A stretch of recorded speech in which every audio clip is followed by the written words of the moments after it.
on se retrouve aujourd'hui pour une petite session d'automassage des mollets.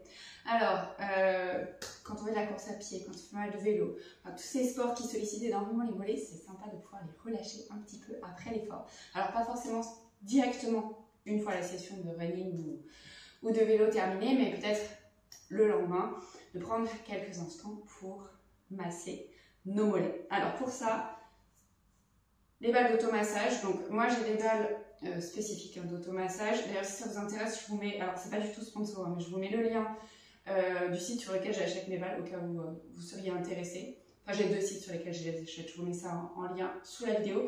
Et du coup, si vous n'en avez pas, vous pouvez tout à fait utiliser les balles de tennis. Alors ce sera un peu moins dur que ces balles là qui sont faites exprès, mais ça pallie au truc et ça marche quand même. Et du coup si vous vous rendez compte qu'avec les balles de tennis ça vous plaît, c'est peut-être pour investir, ça vous donnera l'impulsion. Et il est important de les... Donc moi mes balles elles sont livrées dans un filet, c'est très pratique. Si vous utilisez des balles de tennis, prenez peut-être une chaussette pour pouvoir les mettre ensemble, parce qu'on va les utiliser ensemble, tout simplement. Et un bloc ou un gros livre pour pouvoir juste avoir un peu de hauteur, c'est juste plus facile que si on se met directement sur le sol. Voilà, c'est à peu près tout le matériel dont on a besoin. Avant de commencer, petite information importante, si vous n'êtes pas encore abonné à la chaîne, n'hésitez pas à le faire dès maintenant. Ça permet de ne pas louper les prochaines vidéos. Actuellement, il y en a 2 par semaine, mais je réfléchis à peut-être un nouveau défi pour cet été. Je ne sais pas d'ailleurs. Dites-moi en commentaire si c'est quelque chose qui vous intéresse de pratiquer le yoga avec moi cet été. Et puis, comme toujours, hein, d'habitude je le dis à la fin, mais là je vous le dis tout de suite maintenant pour que vous n'oubliez pas. N'hésitez pas de lâcher un pouce en l'air et mettre un petit commentaire, même si c'est juste pour dire « Ah j'ai fait la vidéo et c'est tout ». Ça me fait toujours hyper plaisir de vous lire et ça permet de soutenir le travail que je fournis ici entièrement gratuit. Donc du coup, c'est quand même super cool. Merci d'avance. Ok, on est parti. C'est vraiment une toute petite pratique que vous pouvez insérer n'importe quand dans la journée, on ne va pas y passer 8 ans. C'est vraiment très très simple. Donc l'idée, ça va être de masser simplement les mollets. Donc nos muscles au niveau du mollet, hein, c'est surtout l'arrière qui va nous intéresser. Donc on va commencer par l'arrière, ensuite on fera le côté interne du muscle et le côté externe. N'hésitez pas à mettre pause par moment sur la vidéo si vous sentez qu'il y a des zones qui sont un peu plus tendues et sur lesquelles c'est agréable pour vous de rester. Attention, à aucun moment on ne doit avoir mal pendant la pratique. Si vous avez mal, vous ne faites pas et vous allez voir un médecin parce qu'à aucun moment donné on est censé avoir mal quand on fait ce genre d'exercice. Ok? Et si vous êtes blessé, si jamais il y a des bleus sur vos jambes, si jamais il y a une plaie ouverte, on ne fait pas non plus. Ok? Allez. Donc, le bloc, c'est juste pour surélever le mollet. Sinon, on est obligé de pousser sur les mains et sur les fesses. Si vous voulez bosser les abdos en même temps, vous pouvez, mais moi, j'ai pas trop envie aujourd'hui. Donc, je place mon bloc dans la longueur, mes balles sur le dessus, et je vais placer mon mollet, donc plus près de la cheville, donc au niveau du bas du muscle, et je vais venir remonter tranquillement, d'avant en arrière. Je vais remonter les balles, je masse. Donc c'est par là, par moment, par exemple, si vous sentez que là vous êtes pas mal, qu'il y a des petites zones de tension et que c'est ok d'y rester, vous pouvez rester là et peut-être même faire je pointe, je flexe le pied, voir ce que ça change, ou alors juste rester et respirer. À vous de voir. D'ailleurs la respiration, on la bloque pas. Donc là vous voyez, je soulève quand même un petit peu mes fesses, mais je les soulève bien moins que si je n'avais pas mis le bloc. Alors après, on n'a pas tous la même morpho. Donc peut-être que pour certaines personnes, il faudra du bloc, peut-être pour certaines, le bloc n'est absolument pas nécessaire. À vous de voir. Donc, hop, on fait tout le dessous du muscle. Je redescends ensuite quand je suis arrivée en haut jusqu'en bas. Donc, il ne faut pas hésiter à faire cette partie-là plusieurs fois. Moi, je veux une vidéo rapide, hein, donc je ne vais pas le refaire 10 fois comme si je le faisais toute seule. Mais bon, là, vous voyez, par exemple, pour moi, je sens qu'il y a un point là. Et du coup, ce serait pas mal que je reste et que je pointe et flexe le pied.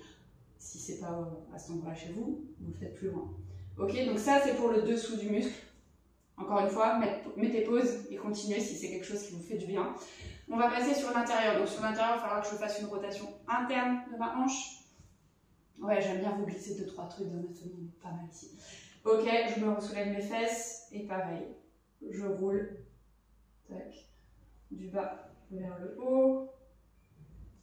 Donc pareil, hein, s'il y a besoin de rester à certains moments, on n'hésite pas. Et une fois que je suis arrivée en haut, je repars vers le bas. Alors au départ, vous allez voir, les balles elles tombent beaucoup du bloc. Parce qu'on n'arrive pas trop à les mettre comme on aimerait.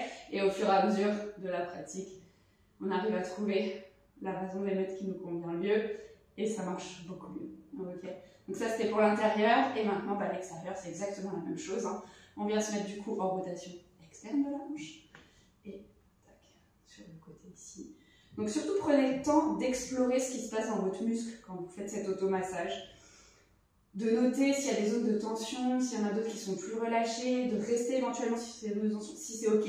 Si c'est pas ok d'être direct sur la zone de tension, peut-être rester un peu à côté plutôt que directement dessus. Quand je suis en haut, pareil, je redescends. Tac.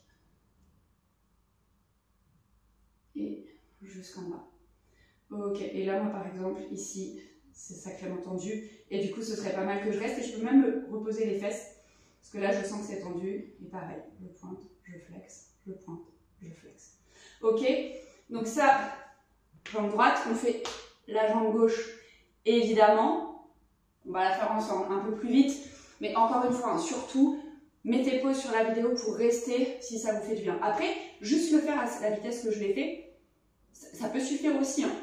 À vous de voir. Ok, moi, quand j'ai du temps, j'y reste longtemps. Si j'ai pas le temps, je fais exactement ce qu'on vient de faire ensemble pour le côté droit. Et je vais faire la même chose pour le côté gauche. Donc hop, on commence par l'arrière et on y va. Il vaut mieux faire tous les jours 3-4 minutes de cet exercice plutôt que d'y passer une demi-heure une fois par semaine, clairement. Hein. Donc ça c'est pour tout pareil, vous le savez sans doute. Donc après je suis revenue en bas quand j'étais en haut, pardon, je ne vous l'ai pas dit. Rotation interne, hop. On roule.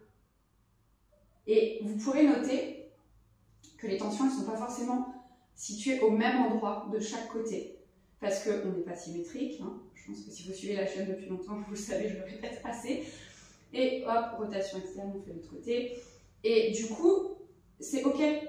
Si peut-être qu'il y a une jambe même qui n'a pas de tension et ça marche, et qu'une autre elle est bourrée. Enfin, c'est vraiment possiblement très différent de chaque côté. Et il n'y a aucune inquiétude à avoir sur le sujet. D'ailleurs, moi, par exemple, là, les zones que j'avais de tension tout à l'heure, je ne les sens pas de ce côté-là. Voilà. Et une fois qu'on a terminé, hop, on relâche les jambes. On peut peut-être même bouger d'un côté de l'autre. Si vous avez besoin de prendre un petit Shavasana, ça marche aussi. Et vous pouvez aussi tout à fait, ça je ne vous l'ai pas montré, mais si vous avez vraiment du temps, vous posez d'abord avec les jambes allongées. Vous faites un côté, vous reposez la jambe, vous notez un peu les différences. Vous faites la deuxième jambe, vous la reposez et vous revoyez si vous sentez un peu plus équilibré ou pas. Et si ce n'est pas le cas, peut-être repasser sur la première jambe, vous repassez sur la deuxième. Ok?